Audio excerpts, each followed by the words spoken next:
I'm Hollis Wagenstein-Herturk. My sport is adaptive functional fitness training.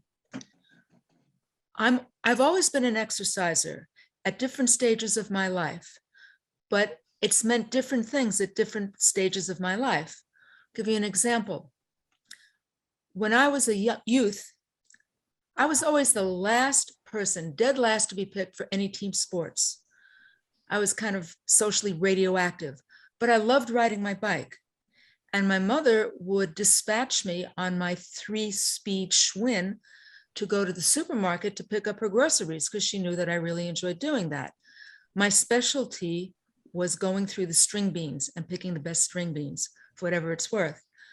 And the bike became important to me later in life. We'll get back to that soon. But when I became a young adult and I started working, I was kind of an urban yuppie. I switched to new kinds of sports. I was into step aerobics when step aerobics was a thing. I went to classes at Body Design by Gilda in Manhattan, and Gilda Marks, who founded it, was Jane Fonda's teacher. I also took classes at a London-based program called the Lottie Burke Method. Very hard to describe. It seemed to be ballet-based. But and my sports journey appears to go in 15-year cycles, kind of like a lifetime of a certain sport in dog years, I guess. When I hit age 40, disaster struck. I suffered a very sad and serious disability. Pretty much I had to start my life over. I had to learn how to walk in a water tank. It took me a couple of years before I could actually cross the street again by myself. And I couldn't do the things I used to do that I love to do. At that point, I couldn't ride a bike. I couldn't run or jump or leap or do the things that you do in step aerobics. But I went back and I took some swimming lessons and I became a lap swimmer and I could do pretty much a mile in a session. I studied Pilates, and my first Pilates teacher had been a student of Joseph Pilates himself in 1960s London. And that was quite an honor and a privilege. And I also started working with weights. I couldn't magically make the disability disappear. I couldn't be cured, but I could be healed. And I improved, I strengthened myself.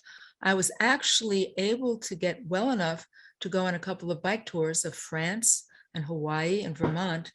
And those were some of the happiest days of my life.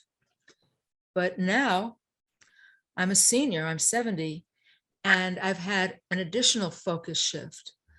Now I'm trying to ward off the signs of aging and the symptoms of aging by working on balance, posture, and gait, many of the same things that other seniors are working on. And I find that my exercise program now is much more intentional, deliberate, and working towards functional results, having the stamina to walk for certain lengths of time, having the upper body strength and the core strength to stabilize and prevent falls, and accomplish other daily living tasks. It has been the honor of a lifetime for me to be named one of this year's sponsored athletes in the Senior Planet program.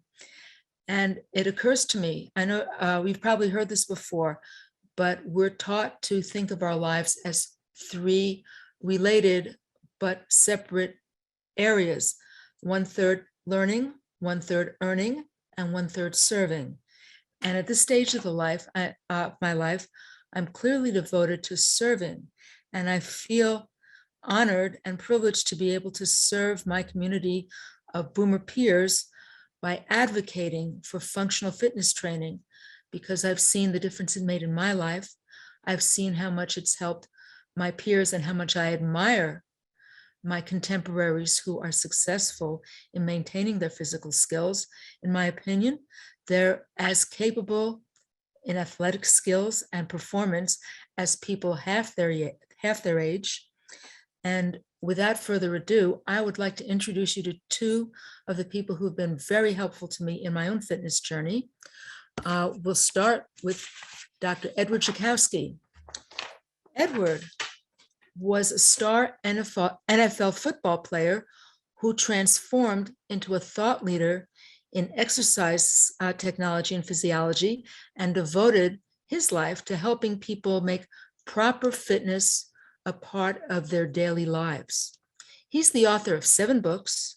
He has the distinction of being one of the few fitness pros to be interviewed by Barbara Walters. He's been featured in the New York Times, the Wall Street Journal, Vogue, and Self, and other publications. And he's the inventor of a unique patented fitness system based on your body type. I know you won't be able to see this very clearly. I'm just showing this to you. We posted it on my most recent blog, and you'll be able to see it there. And I'm sure Edward will expand on the concept right now. So I'd like to welcome and introduce you to Dr. Edward Jakowski. Edward, it's yours. Hello, everyone. Okay, you heard a number of times that Hollis used the phrase, the words functional fitness. So to clear it up, it's very simple. Functional fitness means, what do I need to do from a fitness perspective to get through my everyday? So how strong am I enough to go shopping, to walk up a flight of stairs, to walk down a flight of stairs? That's what functional fitness means. To achieve functional fitness, it is known as 5 factors. And if you want to make a note of these 5 factors, I highly recommend, because everyone uses the word fitness incorrectly, or there's a lot of faux pas associated with the word fitness. Fitness means, from a medical perspective, every time that you exercise, you have to improve your flexibility, which simply is, how flexible am I? Strength.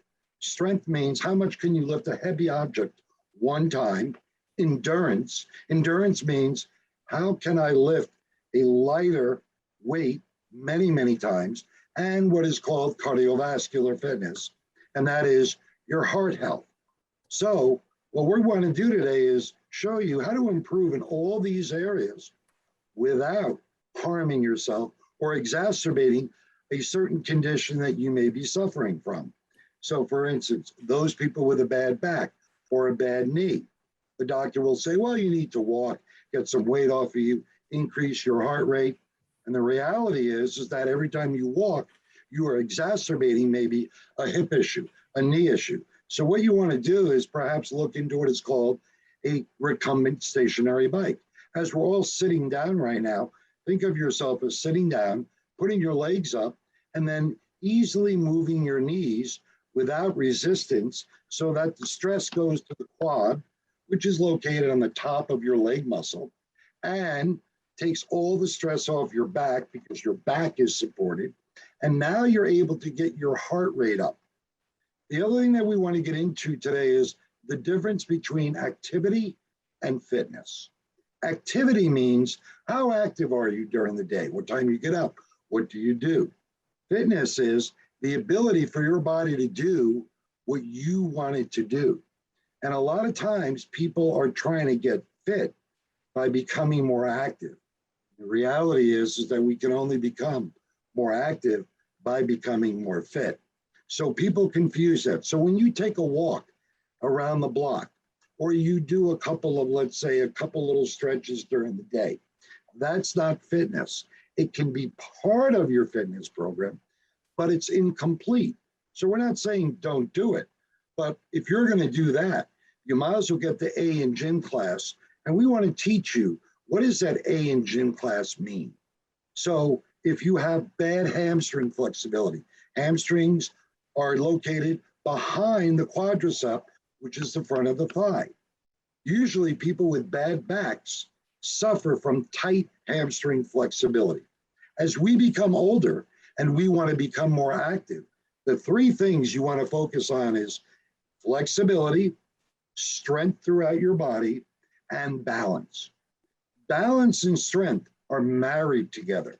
Typically, if you don't have good strength, you don't have good balance. And if you don't have good balance, you don't have good strength. The nice thing about fitness for anyone at any age, 50, 60, 70, 80, 90, beyond, and that is after 1 year, exercising properly.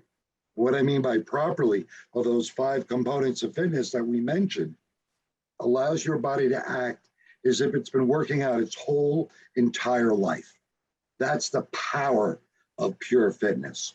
So there are 4 factors to consider when you start a fitness program, whether it be swimming, whether it be jogging, whether it be walking. What are those 4 factors? Well, number 1 is your lifestyle.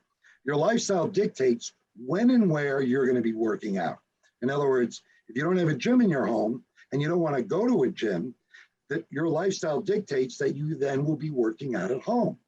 If you enjoy going to the gym or you're fearful of going to the gym for whatever reason these days, then you might want to consider getting some home fitness equipment so that you can work around your lifestyle. Your lifestyle also dictates how much you're going to be working out and when you're going to be working out. So for instance, even though you may read an article that working out at night is more effective at burning calories than during the day, maybe your schedule doesn't allow that. So you're going to need to work out perhaps in the morning or mid-morning. Okay, so the first factor to consider before starting and engaging or continuing your workout program, lifestyle. We've covered that. The second is your medical and orthopedic background. What I mean by that is you have a bad back, a bad knee, a bad heart. Do you suffer from any arthritis, which all of us do in some portion of our bodies? Because really what that's going to dictate is what not to do. Not what to do, but what not to do. So for instance, if you have a herniated disc, or if you have a separated shoulder, or if you've had a knee replacement or a hip replacement, you know you're not going to be jogging. Good. So what are you going to do in substitute of that? That's the key. The other important point I want to bring up is if we have a medical or an orthopedic issue, no matter what it is, that's reason to work out. It's not reason not to work out. And what happens is that people get fearful of injuring themselves. That fear today, currently, is greater than the motivation you possess to exercise. And you're probably smart to, rather than take a chance, than to do something and then get injured. But there are so many companies out there today. There are so many educational people like all of us that can educate you on the do's and don'ts of what you should do, because it's not about hitting the home run. We all want the Z in fitness, but no one wants to go A, B, C, D. And that's why people never get to that, quote, Z. The third factor you want to consider when working out is, okay, what's my body type? Do I want to lose weight? Do I want to gain strength?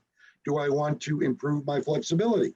So all your workout programs are always going to have 5 components, but maybe you need special attention to flexibility. Maybe you need special attention to core.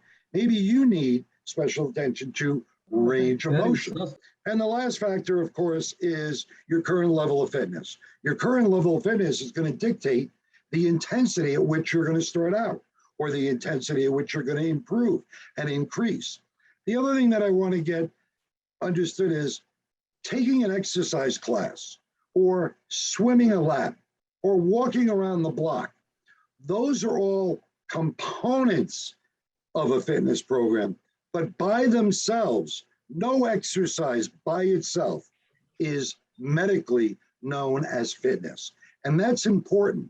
Keep doing it, but also do things to balance out your workout program.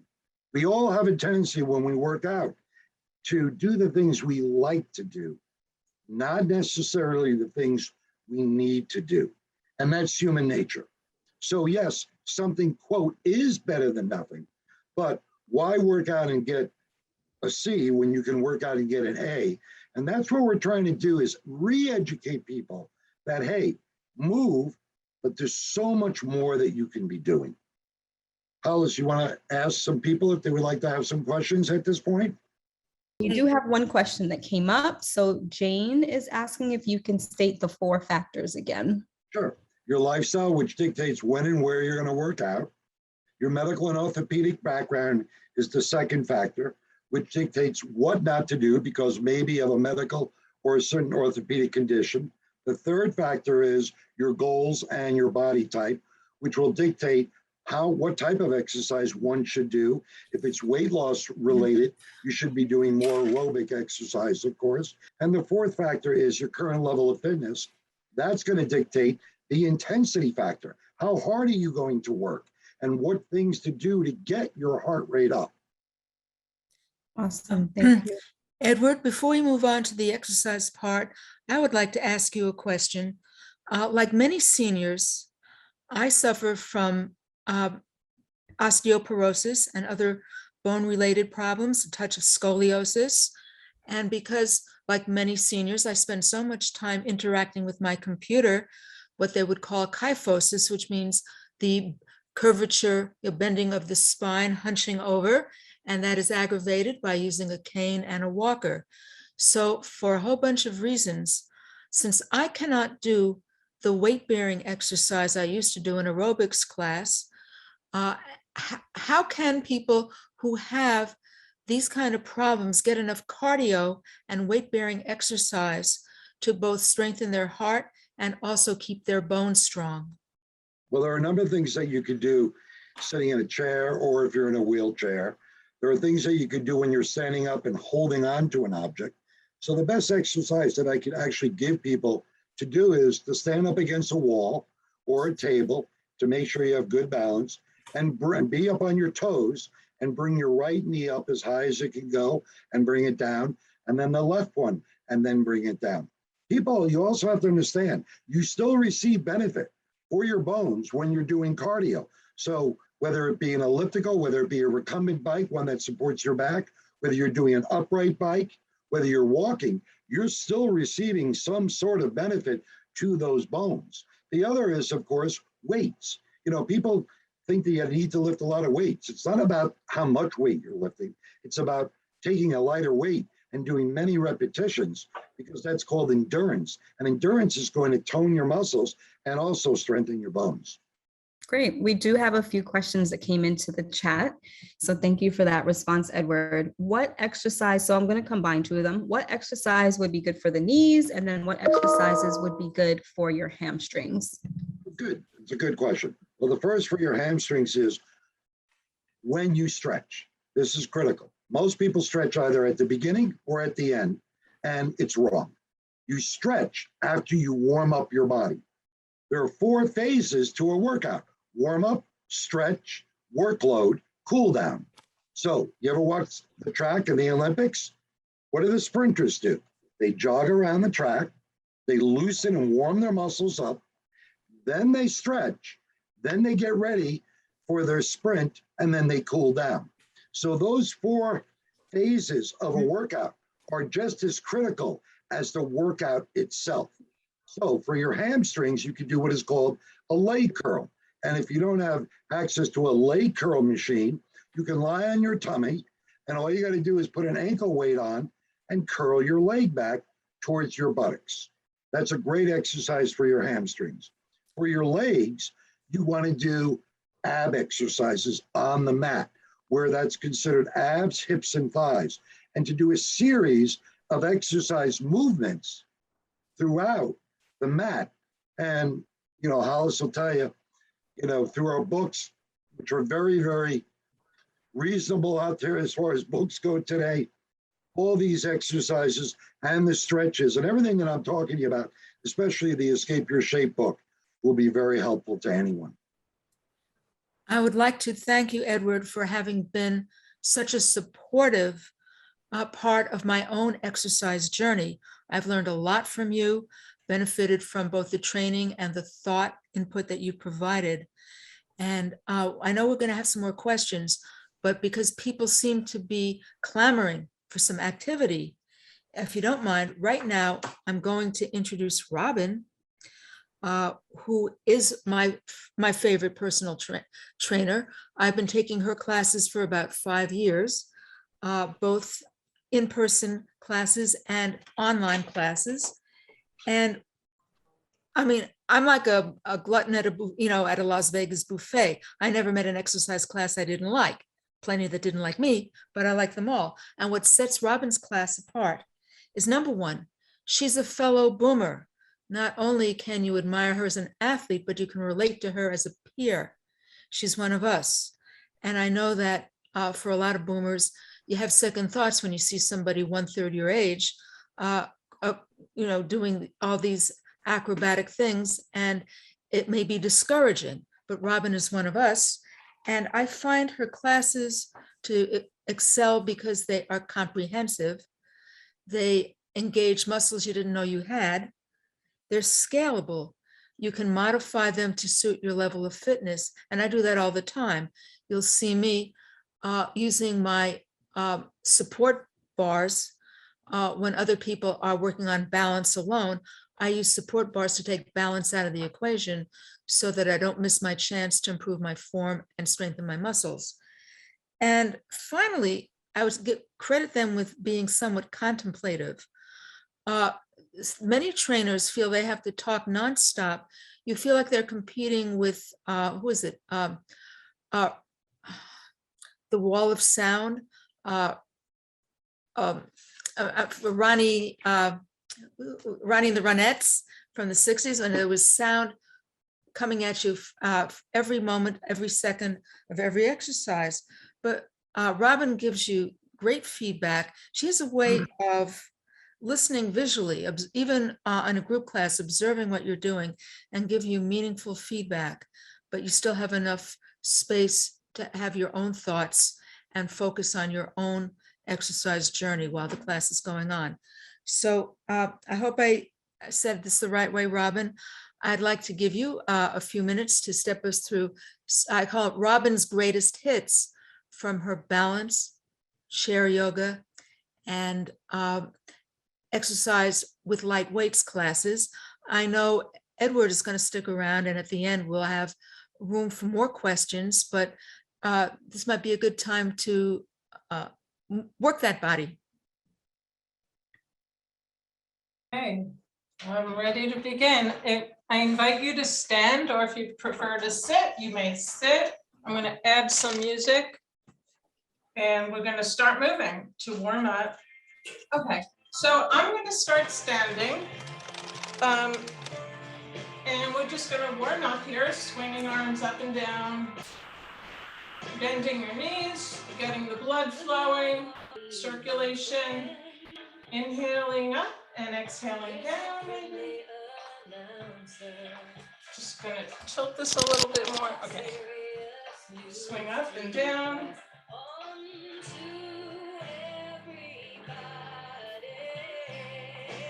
And now we're going to take a little wider stance and just rotate gently, rotate the spine, lift one heel off the floor, rotating your spine, just warming up.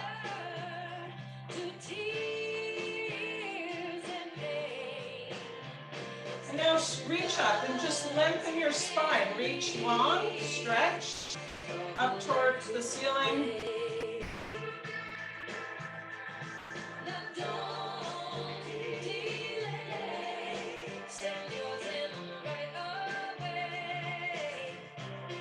Swing arms side to side, loosening up your shoulders.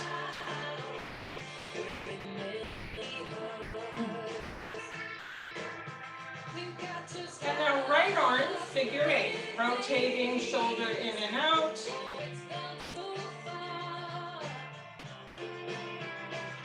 Left arm, same thing.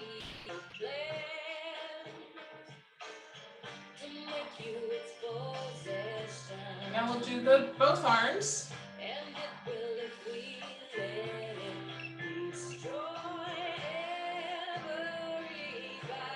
Reverse the arm movement.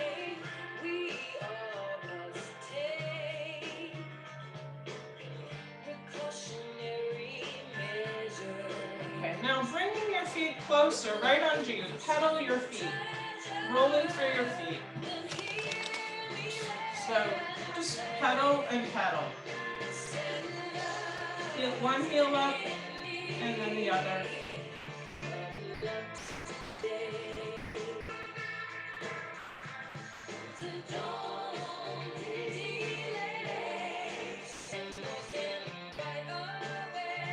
Now raise both heels and arms a balance. Inhaling up, exhale down. Press down into the floor with the ball of your feet, lifting and lowering. Inhale and exhale. Now, if you're sitting on a chair, you can lift your heels sitting on the front edge of your chair and do the same movement with your feet. Inhale and exhale. Just a couple more. And one more. Okay, great. Okay, let me just tilt my screen again. I apologize for that. I don't have so much space. We're going to take a wide stance now. The toes are turned out, arms wide, and just bend your right knee and stretch. Track your knee over your ankle. Go within a range that's comfortable for you.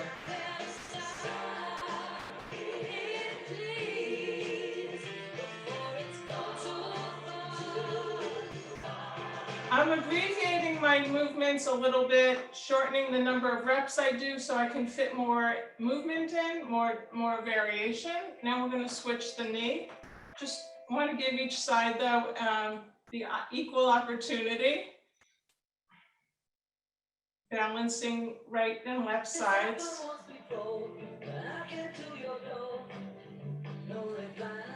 And let's just do one more. Because maybe normally I would do 10 on each. Okay, now bring your feet narrow, right under you. And we're going to do a little balance exercise. You may use a chair. You may bring a chair in and hold on to a bar or a chair if you like. Take your right leg out and in. You can put your foot down on the ground each time or keep it off the floor the whole time. Centering right on top of your hip, lifting up on top of your standing hip. So I would normally do 12 to 15 of these. Very slowly. Okay, I'm going to switch leg now and lift up on top of your support hip.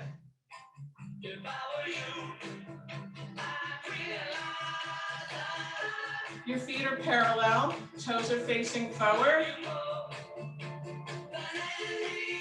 And let's just do one more. I'm not sure how many that is, but it's enough.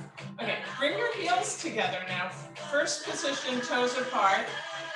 Again, let me tilt this here. So now you're gonna lift up your heels, lift and lower. Rising up and lowering heels, just up and down. Strengthening your ankles, your feet, your calf muscles.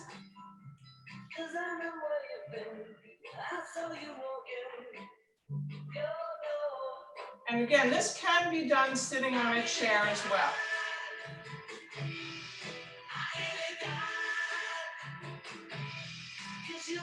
And let's just do one more. Okay, so I'm starting doing mostly lower body, and now I'm going to do a sitting chair exercise. And we're going to sit on the very front edge of the chair. On the front of the chair, we're going to work quadriceps. Take your right leg straight out and just lift and lower the leg. Keep your knees straight. You're sitting on the very edge of your chair and just lifting and lowering. Your whole leg is off the chair. So you could do 8 to 15 of these, working to strengthen the quads, which will also help strengthen your knee joints. Okay, and let's go to the second leg. Same thing, straight leg, keeping your knee perfectly straight.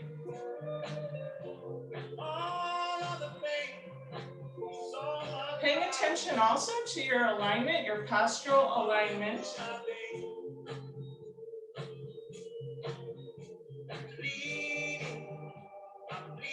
Okay, and let's bring that leg in. Take your right leg up, straight leg out, and center. Just straight leg. Try not to move any other body parts, just the leg to engage your core.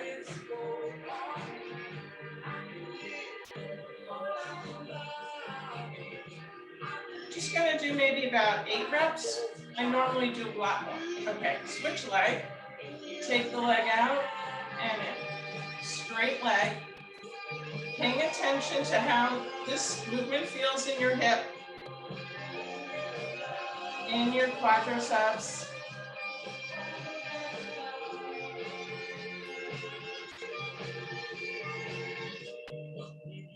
Okay, let's bring that leg in. We're going to come to the hamstrings now, a strengthening exercise. You may hold on to a chair for balance. We're going to bend the right knee at a 90-degree angle and push back your thigh. You push back with your heel, flex the ankle. So you're extending the hip, focusing on the hamstring here, pushing back slowly, always real slow to really work the muscles more effectively. And then we're going to tap the toe and heel up toward the buttocks, keeping the thigh fixed. So just move, bending the knee, tapping toe to floor and heel up. Strengthening the hamstrings and the glutes.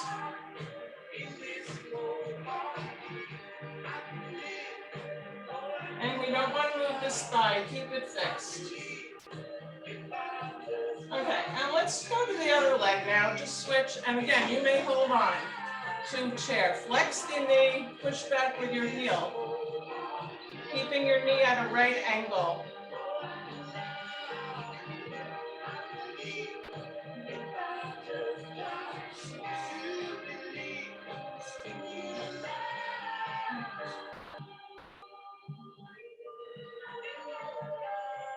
Okay, and let's go to tap the toe to floor and heel up toward the buttocks, keeping your thigh fixed.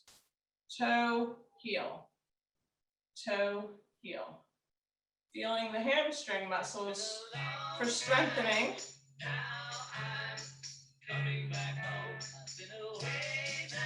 If I had ankle weights on, it would make it much harder, of course. Okay, let's go on to upper body with weights. We're going to grab a set of dumbbells. So I've got a set of dumbbells here, and we're going to focus on the back muscles by hip hinging, bending knees, ankles, and hips, and pulling arms back, retracting the shoulder blades. Exhale, pull back.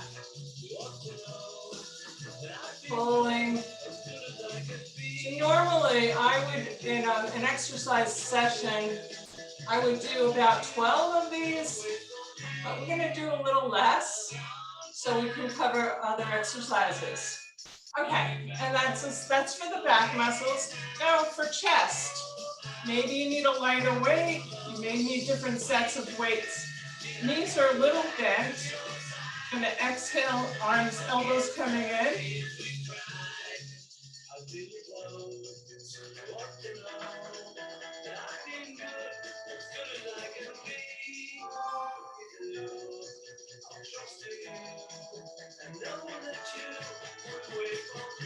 And I'll just do one more. Again, normally I would do a range of 8 to 12 repetitions. Now for shoulders, lateral shoulder raise. Exhaling. You can alternate. You can do one arm and then the other if you prefer. So we're just going to lift and lower. Exhale as you lift. Slowly lowering, and the slowness of the lowering is real important to get stronger. Okay, let's switch arm, or if you're alternating, keep alternating. Just slowly, about 2 counts to lift, about 4 counts to lower. Inhale up. Exhale up.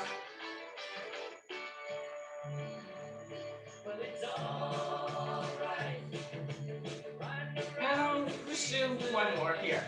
I'm just giving you a sampling of the exercises that I typically do in a class. Now with elbows bent, right angle at the elbows, external shoulder rotation. Just slowly opening, keeping your chest wide. Waiting for someone to tell you everything. Okay, so that's for external shoulder rotation. Now we're going to do one for internal, lift and core. So the arm is going to come up to shoulder height, rotate in, come up, vertical and lower straight arm down.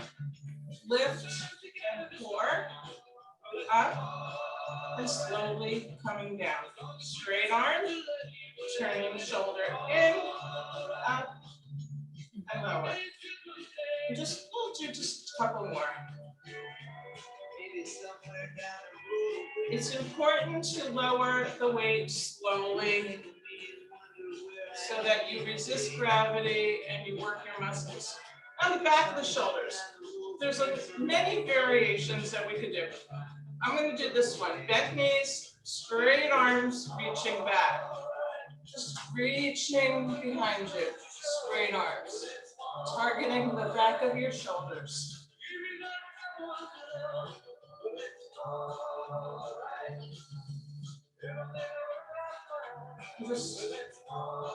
Let's just do one more. Okay, let's do a shrug, a shoulder shrug. Shrug and release. For the trapezius, also between the shoulders and the neck. Just lifting up and pulling down.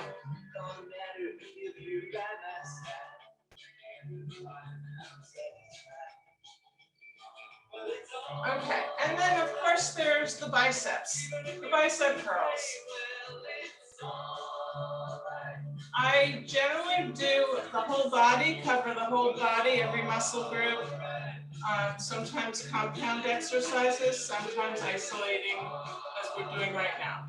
So exhaling up and lower slowly, lowering down. Okay, let's go to the triceps. Hands at the hips, bent knees, the back of the upper arms. Straightening your elbows. Keeping control of the upper arm, that it stays fixed.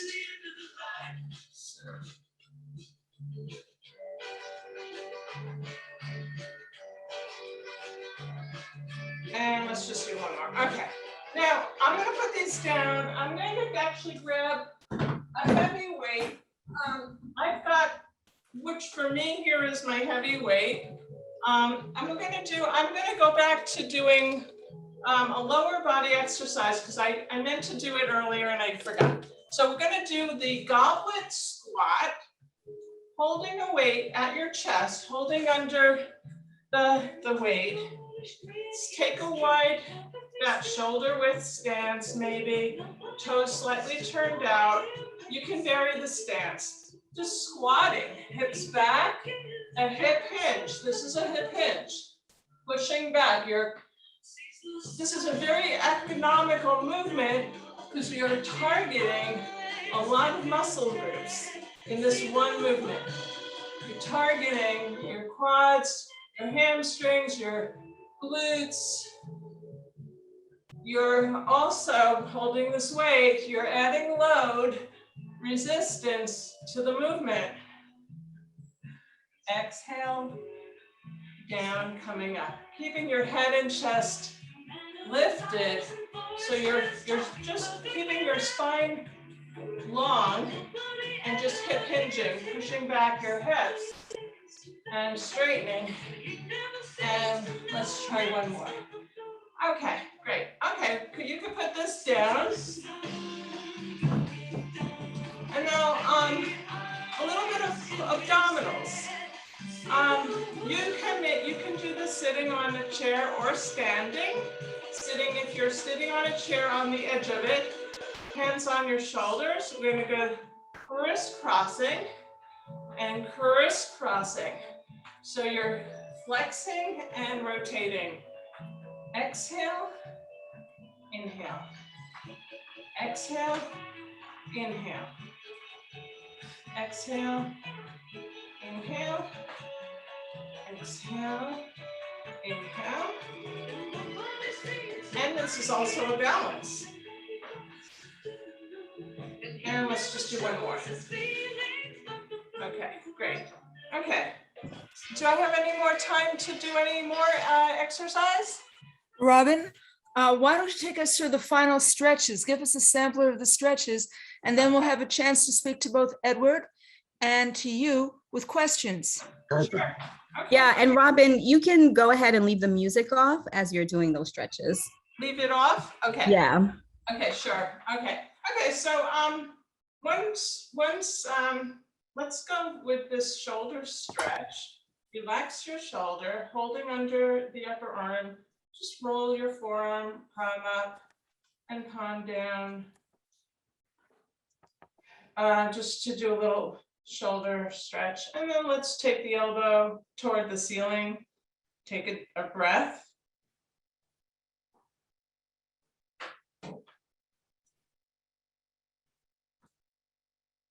And let's just do the other arm. Rotate your forearm here. Long arm, straight elbow. And then elbow draws up toward the ceiling. Breathe in and breathe out.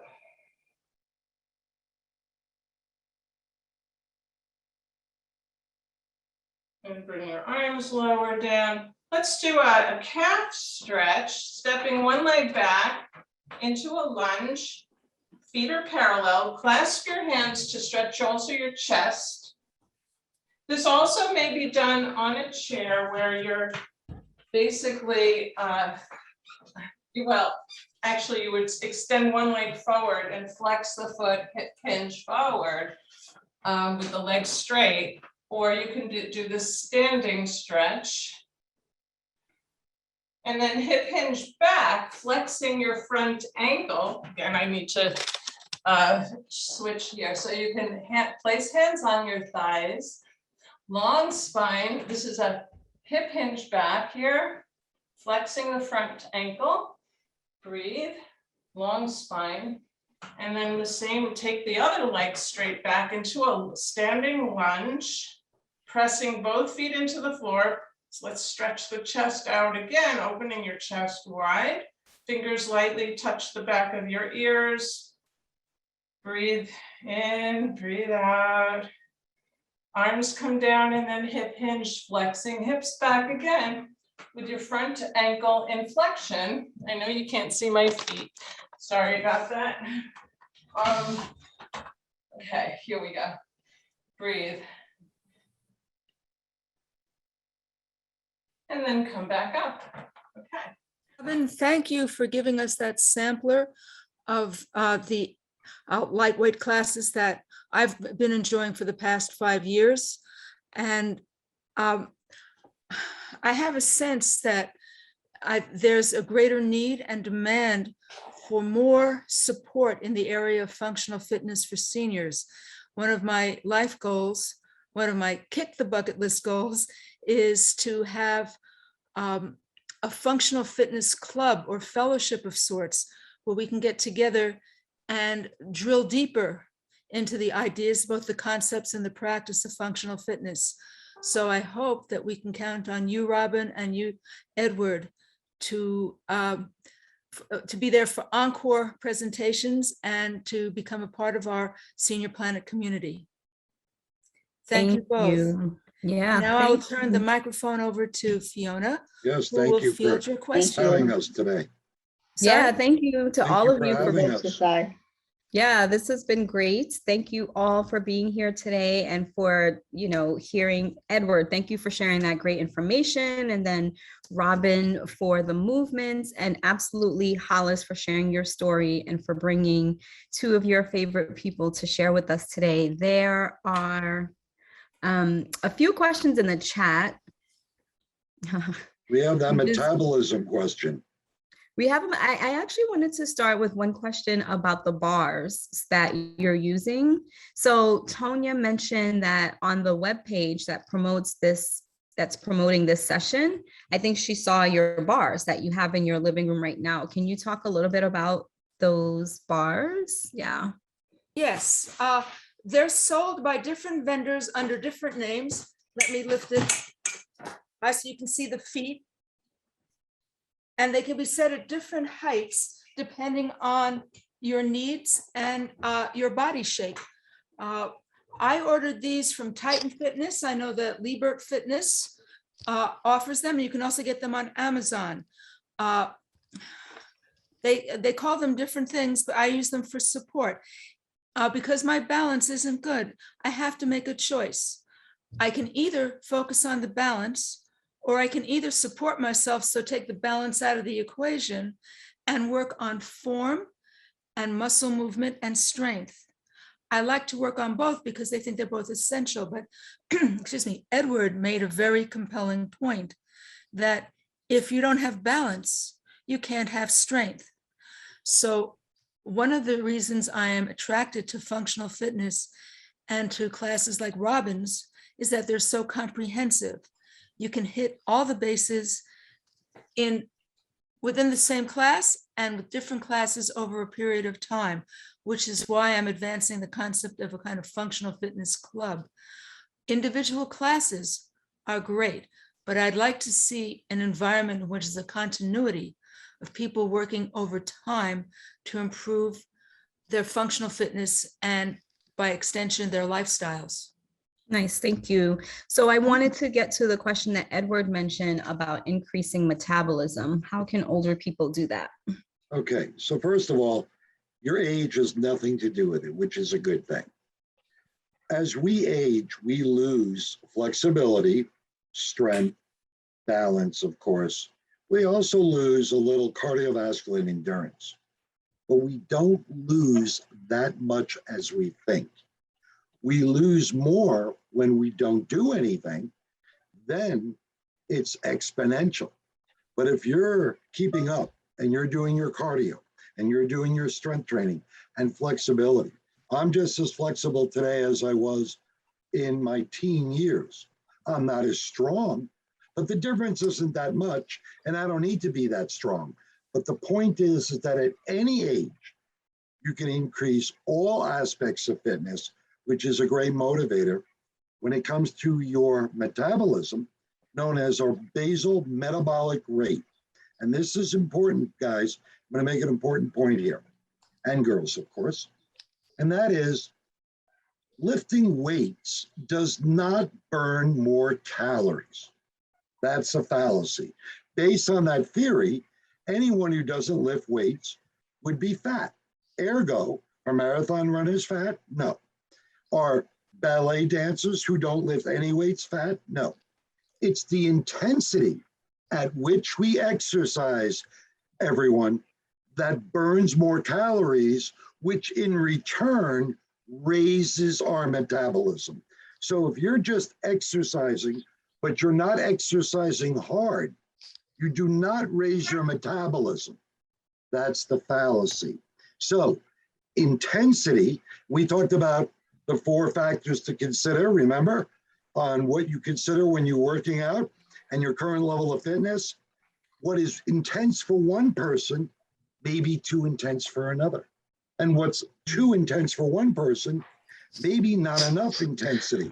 So the beautiful thing about fitness is that it's relevant to the subject's current level of fitness. So if you can only do 3 reps and that challenges your body, then you have raised your metabolism. That's the true answer. Thank you for that, Edward. So we've been taking questions from the chat, but I know that not everyone is comfortable with the chat. So do we have any questions from the group? If you'd like to raise your hand and just, kind of say your question or comment, because we are coming to the close of our session. I want to make sure that we get everybody who would like to participate. Anybody? Otherwise, we do have some questions in the chat. All right, Ada. One of the things I noticed with some of Robin's and Edward was compared to the classes we have, the one I'm in from 9 to 10 with Mary, she does, when we use any type of rep, she does it 10 times and she does it 10 times again.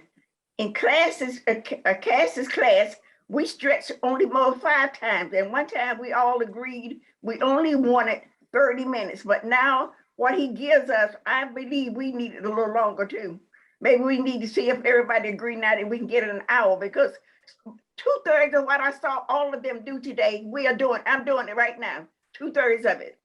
So it's just a matter of Mary gives us more reps in an hour than Cass does with the meditation and all in a half an hour. So I would suggest that maybe we think that over and see if anyone are interested in maybe him giving us more, instead of 5, most of the time 10, move it up. Okay? All right, Ada. And I think Robin mentioned that she cut her rep short because of the limited time that she had. Yeah, So yeah, but thank you for that. yeah. These are my bosses. They tell me what to do. So I have to just listen to what they tell me. I would like to chime in as someone who's been experiencing Robin's classes for several years. The 1-hour class that she delivers, she has different classes, but the one we're talking about here, which is the exercise with light weights, covers everything. She does one set with about 15 reps for each exercise. She doesn't do several sets. She does single sets because she's got a lot to cover in an hour. And when you finish the class, you'll be energized, not exhausted, and you will have worked your entire body. I also have a lot of confidence in Edward's methodology. I was trained by people who worked for Edward for a number of years. So I feel that I have shared with you 2 of the best resources in the business and the 2 best resources that I know about personally. And now I turn it back to you, Fiona. You field the questions. I'm delighted that people have questions and want to participate. Great. Jeffrey, your hand was raised. You took Yeah. it down, but go ahead. I just wanted to tell Edward, thank you, you for dispelling a lot of myths, and you've given me the confidence to continue on my path. I share a lot of your philosophies in training. That's all. Well, thank you. And I think what's important out there is that, hey, what you do every day, whether it be you personally, I mean you universally. People ask all the time, how do you get in shape? Be consistent. Choose a program and forget about the word fun, guys. You read that in all the articles. Pick and choose an exercise that you like. Let's get real. You don't have to like it for it to be good for you. We need to get over that. Oh, it's such fun. You know what's fun? Touching your toes. You know what's fun? Bending over and picking up a box without injuring yourself. That's fun. So we need to change as a country our mindset, pick and choose things that we like to do. As long as it likes you and it likes your body, it's going to be effective. Great. Let's go to Merlin, and then Trudy will get to you. I wonder if Ed could please repeat the 5 things you said in the beginning. I couldn't get them all. You'd mentioned the 5 factors of fitness. And Yeah. if you guys miss anything, you get to our website, exude.com. So that's easy. The 5 factors are, the 5 components of fitness is flexibility, cardiovascular, muscle strength, muscle endurance, and body ratio. Body ratio means whatever you weigh, what is muscle and what is fat. And as we become older, that's more important. If you have a little weight to lose, I'd rather you lose more inches, because that means you're losing more fat, than scale weight, because you may need that scale weight because it's healthy if it's a good weight for you. So don't be worried about the weight per se. Be concerned more with your body ratio, and that's more important. Thank you. Thank On to you. Trudy. Thank you, Merlin, for the question. Hi. And Trudy? I have 2 questions. She keeps on talking about Robin. Where exactly can we find Robin's exercises? That's exactly what I was gonna ask. I posted Robin's link in the chat. You may have to scroll up a little bit. I said, you can connect with Robin here. And I posted the link to her Facebook page. And Hollis, do you mind just reposting it again? yes, while I'll we be get the glad last to do that. Just question give me a from- moment. I'll be glad to do Great. that. Maria, on to you. Yes, I I have will, one- I will be very brief. Oh, Okay, I'm sorry. One second, Maria. Trudy, were you done, or did you have another? Yeah, no, I just have one other question. have I one mean, I'm a huge walker. I know they keep on saying you should do weights as well, but how good is like a fast walk every single day? It depends on your joint issues. Do you have any joint issues? No. Okay, so can you do a slow jog? I'm sorry, what? Are you capable of doing a slow jog? No, I don't jog because I have too much weight in my pear shape and I think it's bad for my feet. So I do a very fast walk. Okay, so anywhere between 3.5 to 5 miles an hour is going to be more than intense enough for you. The key is to increase your speed and or your distance so that you keep increasing intensity. Intensity, guys, can be increased either through more repetitions, walking a longer distance, or it could be done through walking faster. Depending upon what puts less stress to your joints, there within what I just said lies the answer. Okay, thank you. Okay, last question. Coming from Maria, and I am going to also post a link in the chat if you're interested in being a Senior Planet sponsored athlete. The program is open now, and I just posted the link. Maria. Okay, very quickly. The reason I'm here is because I saw the word fun. So I will respectfully disagree, because if it's not fun for me, I'm not interested. So I want to be at this point in my life, if I cannot have fun and breathe joy into my life, thank you very much. I'll find something else to do. So there's nothing wrong with that, but the problem is. No, you said get over it. So I cannot get over having fun. That is part of my. Okay, but you're missing. That's okay.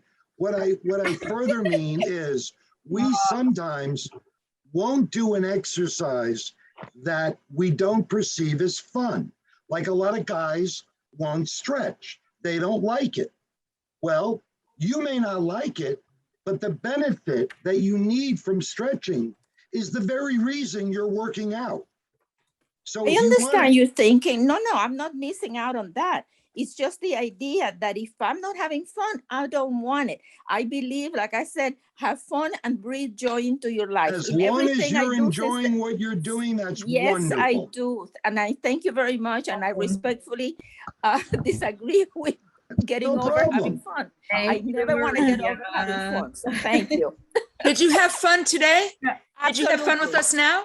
I did. I enjoyed it very much. Having fun to me means that it's something I'm enjoying it. The moment I don't enjoy something, I'm out of there. Right. I have fun having you in our classes. Really quickly, Kathy and Deborah, and then we really do have to wrap.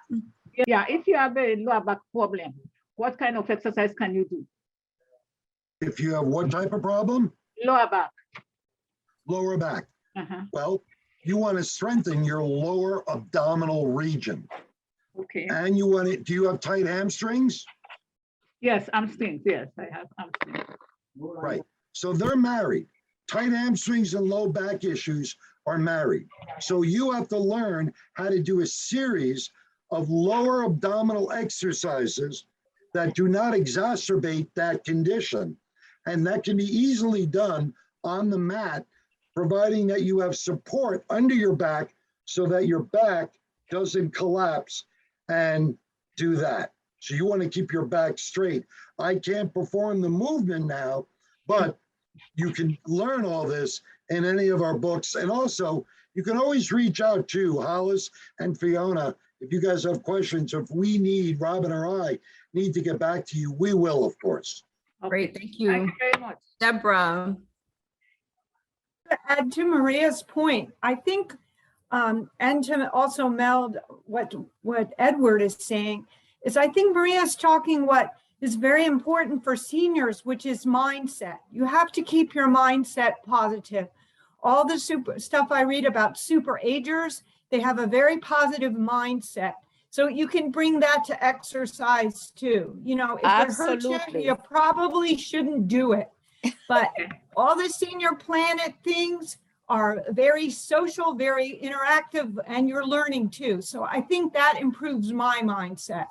Definitely. Thank you for supporting that idea. As long as what you're doing, you're enjoying and you're receiving benefit, I'm all for it. All I meant was that if you're doing an exercise, let's say you have a great mindset and you're going into an exercise class and the teacher wants you to do a movement but you don't like that movement. Try to motivate yourself to accept, embrace it, because the benefit is for you so that you're better. And if you're better, you're going to enjoy more things, and it's going to not just increase your productivity, but it's going to make you better and fitter. That's, as much as we like to do something, the benefit has to be we are looking better, feeling better, have more energy. So Yeah. sometimes we're going to do something or look at something and say, well, I don't like to do that. If you can try to talk to yourself to say, hey, you know what? This is good for me. I need this. Let me at least try 30 seconds of it. And maybe now it's like, oh, that wasn't so bad. I hear you, Edward. So, and it's kind of like, oh, you may eat something or drink a potion or something. I know this group is really into different holistic remedies and things. I'm sure you whipped up some kind of a concoction, you drink it down, you're like, oh, I don't like the taste of this, but I know it's good for me. So it's that similar concept where it's like, yeah, I'm not enjoying this so much, but I am going to do it because I know it's good for me. That was a very vibrant conversation. Thank you for that. Thank you again, Hollis, Edward, and Robin. I also want to give a shout out to Mark, who is one of this year's sponsored athletes, and he's here with us as well, always here supporting his fellow athletes. You may remember Mark from the lawn bowling presentation a couple months ago. There's your friend Jeffrey, Mark. So thank you all so much for this.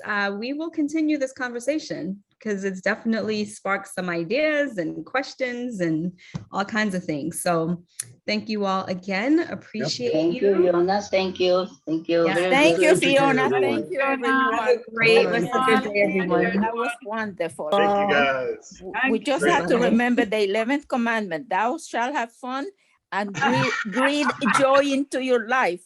Thou shalt have fun and breathe joy into your life. That's the 11th commandment. Take care, everybody.